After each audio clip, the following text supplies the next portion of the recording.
Hi friends, നമ്മുടെ നാട്ടിലും ATM counter machine ഉപയോഗിച്ച് ക്യാഷ് വിഡ്രോവൽ ചെയ്യാൻ മാത്രമല്ല ക്യാഷ് ഡെപ്പോസിറ്റ് ചെയ്യാൻ കൂടി സാധിക്കും. എന്നാൽ നമുക്ക് വിദേശത്ത് എങ്ങനെയാണ് ഇങ്ങനെ ക്യാഷ് ബാങ്കിൽ പോകാതെ മെഷീനിലൂടെ ഡെപ്പോസിറ്റ് ചെയ്യുന്നത് എന്ന് നോക്കാം. This is Dhanya Soni and welcome to our Dhanya's world.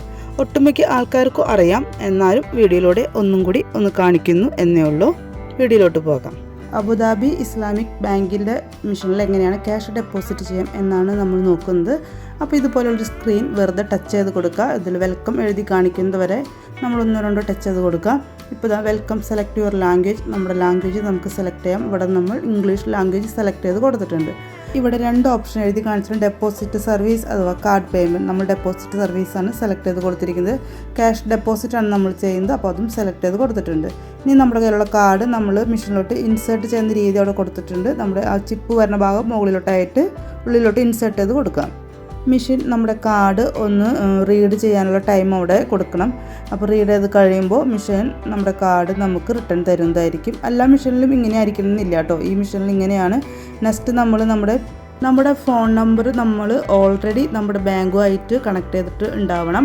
അപ്പോൾ ഈ ഒരു സമയത്ത് നമ്മുടെ ഫോണിലോട്ട് ഒരു പിൻ നമ്പർ വരുന്നതായിരിക്കും. ആ നമ്പർ നമ്മളിപ്പോൾ സാധാരണ കാണാമല്ലോ, ഒരു OTP നമ്പർ വരുന്നത്, അതുപോലൊരു പിൻ നമ്പർ വരും. ആ പിൻ നമ്പർ നമ്മൾ മെഷീനിൽ എൻ്റർ ചെയ്ത് കൊടുക്കണം. അതിനുശേഷം നമ്മുടെ കമ്പനിയുടെ പേരും അതുപോലെ തന്നെ നമ്മുടെ അക്കൗണ്ട് നമ്പറും ഇവിടെ എഴുതി കാണിക്കും. അത് കറക്റ്റ് ആണെങ്കിൽ നമ്മൾ S എന്ന് ടൈപ്പ് ചെയ്ത് കൊടുക്കണം.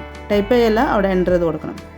ഈ ടൈമിൽ നമുക്ക് നമ്മുടെ മൊബൈൽ നമ്പർ വേണമെങ്കിൽ ടൈപ്പ് ചെയ്ത് കൊടുക്കാം, നമ്മൾ ഓൾറെഡി കൊടുത്തിട്ടില്ലെങ്കിൽ. അപ്പോൾ പിന്നെ നമുക്ക് ഒന്ന് വെയിറ്റ് ചെയ്യണം. നമ്മുടെ ട്രാൻസാക്ഷൻ മെഷീനിൽ നമ്മുടെ ട്രാൻസാക്ഷൻ്റെ പ്രൊസീജിയർ നടക്കുന്നത് വരെ 1 മിനിറ്റ് ഒന്ന് വെയിറ്റ് ചെയ്യുക. അതിനുശേഷം നമ്മുടെ അക്കൗണ്ട് നമ്പറും നമ്മുടെ അക്കൗണ്ട് നെയിമും നമ്മുടെ കമ്പനിയുടെ പേരാണെങ്കിൽ ആ പേരും ഒക്കെ സ്ക്രീനിൽ കാണിക്കും. അത് ഓക്കെ ആണെങ്കിൽ നമ്മൾ S എന്നുള്ളത് സെലക്ട് ചെയ്ത് കൊടുക്കുക.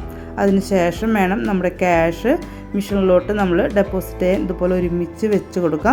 ഒരു ടൈമിൽ 30 എണ്ണം ആണ് നമുക്കതിലോട്ട് മെഷീനിലോട്ട് വെച്ച് കൊടുക്കാൻ സാധിക്കത്തുള്ളൂ. മാക്സിമം എത്ര എമൗണ്ട് എന്നുള്ളത് മെഷീൻ ഓൾറെഡി തന്നെ ഫസ്റ്റ് നമുക്ക് എഴുതി കാണിച്ചു തരും. അപ്പോൾ അത് മെഷീനിലോട്ട് ഡെപ്പോസിറ്റ് ചെയ്ത് കഴിഞ്ഞാൽ 1 മിനിറ്റ് വെയിറ്റ് ചെയ്യാനായിട്ട് എഴുതി കാണിച്ചിട്ടുണ്ട്. അതിലോട്ട് കൗണ്ട് ചെയ്തുകൊണ്ടിരിക്കുകയാണ്. ഇനി അവിടെ 3 ഓപ്ഷൻ വന്നിട്ടുണ്ട്.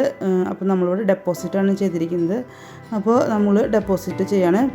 ഇനി രണ്ടാം വട്ടം നമുക്ക് വീണ്ടും ഡെപ്പോസിറ്റ് ചെയ്യുക ആഡ് മോർ ക്യാഷ് എന്നുള്ള ഓപ്ഷൻ കൊടുക്കുക. ഇല്ലാത്തത് കൊണ്ട് നമ്മൾ ഡെപ്പോസിറ്റ് ചെയ്തു. ഇപ്പോൾ 1 മിനിറ്റ് വെയിറ്റ് ചെയ്യാൻ പറഞ്ഞു, താങ്ക് യു പറഞ്ഞു. ഇനി നമുക്കവിടെ റെസീറ്റ് വരുന്നവരെ ഒന്ന് വെയിറ്റ് ചെയ്യണം. അപ്പോൾ നമ്മുടെ റെസീറ്റ് എൻ്റെ ഇവിടെ നിന്ന് വരുന്നതായിരിക്കും. ആ റെസീറ്റിലെല്ലാം എൻ്റർ ചെയ്തിട്ടുണ്ടാവും. അതും ചെക്ക് ചെയ്ത് നോക്കാം.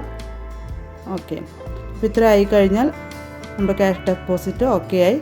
1 മിനിറ്റ് കൊണ്ട് തന്നെ നമുക്ക് ക്യാഷ് ഡെപ്പോസിറ്റ് ചെയ്യാനായിട്ട് സാധിക്കും. വളരെ ഈസി ആയിട്ട് തന്നെ ചെയ്യാനും സാധിക്കും. നമ്മൾ വീഡിയോ കുറച്ച് ലോങ് ആക്കി ഇട്ടിട്ടുണ്ട്. കാര്യം നമുക്ക് കുറച്ച് കാര്യങ്ങൾ പറയാനുണ്ടല്ലോ. അത് കാരണം കൊണ്ടാണ് ഒരു 3 മിനിറ്റ് 4 മിനിറ്റിലോട്ട് വീഡിയോ എത്തിയിരിക്കുന്നത്. അപ്പോൾ മെഷീനിലോട്ട് വരുമ്പോൾ ലാംഗ്വേജ് സെലക്ട് ചെയ്യുക. നമുക്ക് ഫോണിലോട്ട് വരുന്ന പിൻ നമ്പർ എൻ്റർ ചെയ്ത് കൊടുക്കുക, അല്ലെങ്കിൽ നമ്മുടെ മൊബൈൽ നമ്പർ എൻ്റർ ചെയ്ത് കൊടുക്കുക.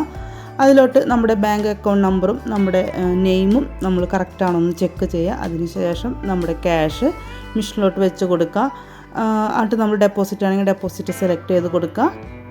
വെയിറ്റ് ചെയ്യുക, റെസീറ്റ് വരുന്നവരെ വെയിറ്റ് ചെയ്യുക. അതുപോലെ തന്നെ ചില മെഷീനിൽ എല്ലാം കൊടുത്ത് ക്യാഷൊക്കെ ഡെപ്പോസിറ്റ് ചെയ്തതിന് ശേഷം ആണ് നമ്മൾ ആദ്യം ഫസ്റ്റ് വെച്ച് കൊടുത്ത നമ്മുടെ ATM കാർഡ് പോലത്തെ ഡെപ്പോസിറ്റ് കാർഡ് നമുക്ക് ഏറ്റവും അവസാനം ട്രാൻസാക്ഷൻ കഴിഞ്ഞതിന് ശേഷമാണ് നമുക്ക് കാർഡ് റിട്ടേൺ മെഷീൻ തരത്തുള്ളൂ. ഈ ബാങ്കിലെ മെഷീൻ ഫസ്റ്റ് തന്നെ നമുക്ക് അതിൻ്റെ പ്രൊസീജിയർ കഴിഞ്ഞപ്പോൾ കാർഡ് റിട്ടേൺ തന്നിട്ടുണ്ട്. അപ്പോൾ കാർഡ് നമ്മൾ എടുത്തു എന്ന് ഉറപ്പ് വരുത്തുക. അതിന് ശേഷം നമുക്ക് നമ്മുടെ ട്രാൻസാക്ഷൻ ക്ലോസ് ചെയ്യാവുന്നതാണ്. You as well use ADIB deposit machine and save your time. 2024 എല്ലാവരുടെയും സ്വപ്നങ്ങൾ നിറവേറട്ടെ എന്ന് ആശംസിക്കുന്നു. അതുപോലെ തന്നെ എല്ലാവർക്കും പുതുവത്സര ആശംസകൾ. നമ്മുടെ ചാനൽ ഇതുവരെ സബ്സ്ക്രൈബ് ചെയ്യാണ്ട് കാണുന്ന കൂടെ സബ്സ്ക്രൈബ് ചെയ്യുക. തൊട്ടടുത്തുള്ള ബെൽ ബട്ടൺ ഓൾ എന്ന ഓപ്ഷൻ കൊടുക്കുക. ഇഷ്ടപ്പെട്ടെങ്കിൽ ലൈക്ക് ചെയ്യുക, കമൻറ്റ് ചെയ്യുക, ഷെയർ ചെയ്യുക. മറ്റൊരു വീഡിയോയുമായിട്ട് വീണ്ടും വരും. ഇതുവരെ സപ്പോർട്ട് ചെയ്ത എല്ലാവർക്കും ഹൃദയത്തിൻ്റെ ഭാഷയിൽ നന്ദി പറയുന്നു. ഈ 2023 യൂട്യൂബിൻ്റെ ക്രൈറ്റീരിയ കംപ്ലീറ്റ് ആക്കാൻ എന്നെ സഹായിച്ച എല്ലാവർക്കും ഹൃദയത്തിൻ്റെ ഭാഷയിൽ നന്ദി.